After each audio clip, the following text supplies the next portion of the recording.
श्री स्वामी समर्थ. नमस्कार स्वामी भक्तांनो. तुमच्या आयुष्यात सतत अडचणी येत असतील, कोणतेही काम प्रयत्न करूनही होत नसेल, संकटाचा ससेमिरा सुटत नसेल आणि या ना त्या कारणाने मनाचे दुःख काही कमी होत नसेल, तर श्री स्वामी समर्थ महाराजांना शरण जा. त्यांची मनोभावे सेवा करा, त्यांचे मंत्रजप श्रद्धेने ऐका आणि बघा तुमच्या आयुष्यात कसे आनंदाचे दिवस येतात ते. स्वामी भक्तांनो, स्वामी महाराजांचा जो मंत्र मी आज सांगत आहे तो मंत्र अत्यंत शक्तिशाली असा मंत्र आहे. प्रत्येक विघ्न नष्ट करणारा आहे. संकटाचा कर्दनकाळ ठरणारा असा हा तेजस्वी आणि दिव्य मंत्र आहे. स्वामी भक्तांनो, हा मंत्र सर्व इच्छा पुरवणारा मंत्र आहे. अत्यंत वेगाने हा मंत्र आपल्या मनातील इच्छा पूर्ण करतो. हा मंत्र साधा नाही. या मंत्रातील प्रत्येक शब्दात एक विशिष्ट अशी ताकद आहे आणि ही ताकदच तुमचे नशीब बदलू शकते. हा मंत्र म्हणजे साक्षात ब्रह्मांड नायक श्री स्वामी समर्थ महाराज यांचा मंत्र असून, जेव्हा तुमच्यावर अत्यंत वाईट वेळ असेल, तुम्हाला काहीच सुचत नसेल, भली मोठी संकटे समोर उभी आहेत, अशा या कठीण काळात या मंत्राचा जप केला असता नक्कीच चमत्कार होऊन नशीब साथ द्यायला लागते. हातामध्ये पैसा टिकत नाही, घरात बरकत येत नाही, तर अशावेळी या मंत्राकडे अजिबात दुर्लक्ष करू नका. स्वामी महाराजावर पूर्ण विश्वास आणि श्रद्धा ठेवून मनोभावे जपा. विश्वासाने सांगते, या मंत्राची प्रचिती तुम्हाला लगेच आल्याशिवाय राहणार नाही. स्वामी भक्तांनो, आयुष्यात सुख, संपत्ती, पैसा, ऐश्वर्य हवं असेल तर हा संपूर्ण मंत्र श्रद्धेने ऐका. हा मंत्र स्वामीचा अद्भुत आणि सिद्ध असा मंत्र आहे. हा मंत्र अफाट ताकदीचा आहे की तुम्ही कितीही मोठ्या संकटात असाल, हा मंत्र तुम्हाला त्या संकटातून तारणार म्हणजे तारणारच. स्वामी भक्तांनो, ब्रह्मांड नायक श्री स्वामी समर्थ महाराज यांच्यावर पूर्ण श्रद्धा ठेवून हा मंत्र जपा किंवा मनोभावे श्रद्धेने ऐका. तुम्हाला तुमच्या आयुष्यात कशाचीही कमतरता भासणार नाही आणि स्वामी महाराजांची कृपादृष्टी हवी असेल, स्वामींचा आशीर्वाद हवा असेल, तर आजपासूनच या दिव्य मंत्रजपाला सुरुवात करा. स्वामी भक्तांनो, व्हिडिओ आवडला असेल तर लाईक करा. चॅनलवरती नवीन असाल तर चॅनलला सबस्क्राईब करा आणि कमेंट्स बॉक्समध्ये श्री स्वामी समर्थ टाईप करा. चला तर मग स्वामी भक्तांनो, आपणही या दिव्य मंत्रजपाला सुरुवात करूया. ओम श्री स्वामी ब्रह्मांड नायकाय समृद्धिप्रदाय नमो नमः. ओम श्री स्वामी ब्रह्मांड नायकाय समृद्धिप्रदाय नमो नमः. ओम श्री स्वामी ब्रह्मांड नायकाय समृद्धिप्रदाय नमो नमः. ओम श्री स्वामी ब्रह्मांड नायकाय समृद्धिप्रदाय नमो नमः. ओम श्री स्वामी ब्रह्मांड नायकाय समृद्धिप्रदाय नमो नमः.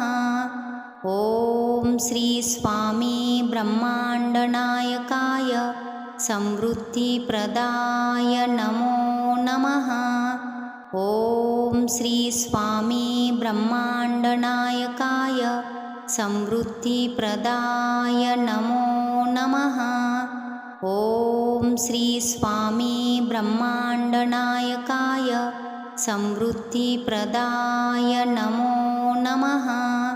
ओम श्री स्वामी ब्रह्मांड नायकाय समृद्धिप्रदाय नमो नमः. ओम श्री स्वामी ब्रह्मांड नायकाय समृद्धिप्रदाय नमो नमः। ॐ श्री स्वामी ब्रह्माण्डनायकाय समृद्धिप्रदाय नमो नमः। ॐ श्री स्वामी ब्रह्माण्डनायकाय समृद्धिप्रदाय नमो नमः। ॐ श्री स्वामी ब्रह्माण्डनायकाय समृद्धिप्रदाय नमो नमः। ॐ श्री स्वामी ब्रह्माण्डनायकाय समृद्धिप्रदाय नमो नमः। ॐ श्री स्वामी ब्रह्माण्डनायकाय समृद्धिप्रदाय नमो नमः। ॐ श्री स्वामी ब्रह्माण्डनायकाय समृद्धिप्रदाय नमो नमः।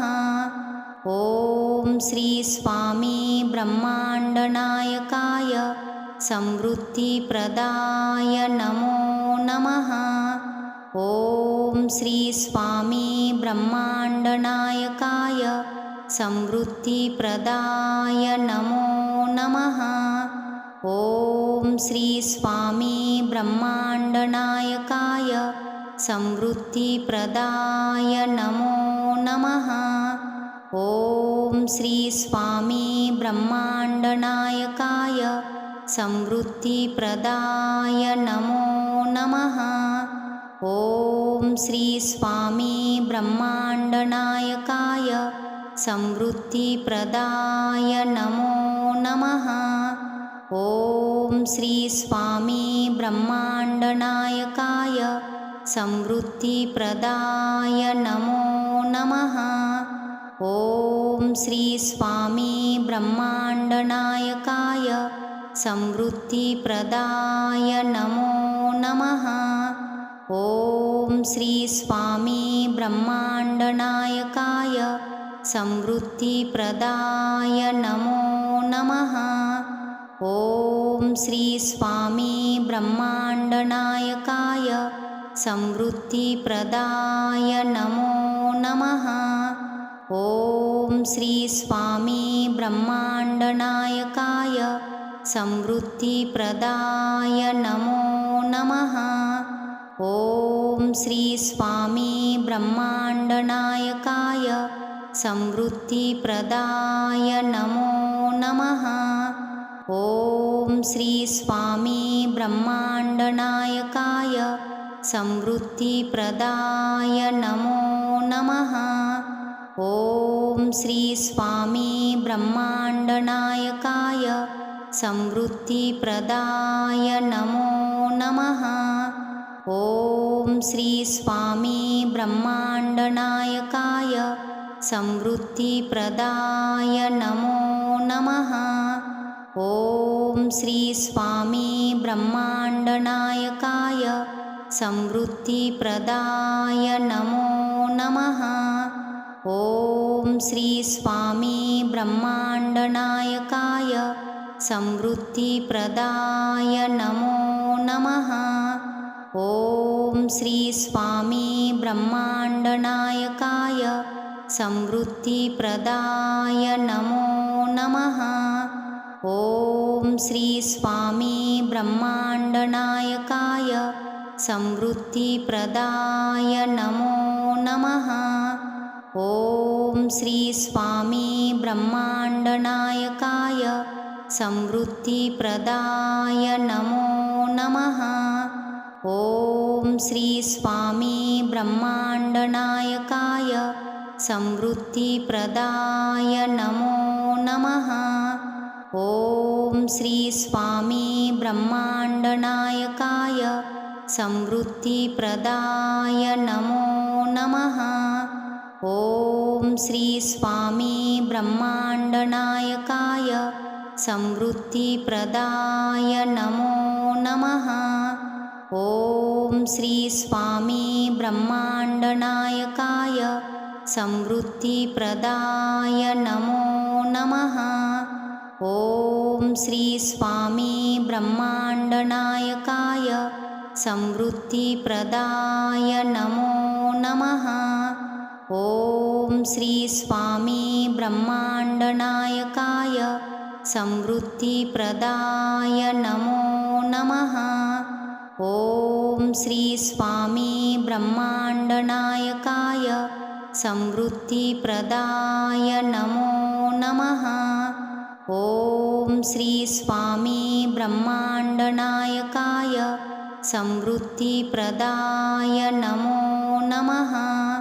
ॐ श्री स्वामी ब्रह्माण्डनायकाय समृद्धिप्रदाय नमो नमः। ॐ श्री स्वामी ब्रह्माण्डनायकाय समृद्धिप्रदाय नमो नमः। ॐ श्री स्वामी ब्रह्माण्डनायकाय समृद्धिप्रदाय नमो नमः। ॐ श्री स्वामी ब्रह्माण्डनायकाय समृद्धिप्रदाय नमो नमः। ॐ श्री स्वामी ब्रह्माण्डनायकाय समृद्धिप्रदाय नमो नमः। ॐ श्री स्वामी ब्रह्माण्डनायकाय समृद्धिप्रदाय नमो नमः। ॐ श्री स्वामी ब्रह्माण्डनायकाय समृद्धिप्रदाय नमो नमः। ॐ श्री स्वामी ब्रह्माण्डनायकाय समृद्धिप्रदाय नमो नमः।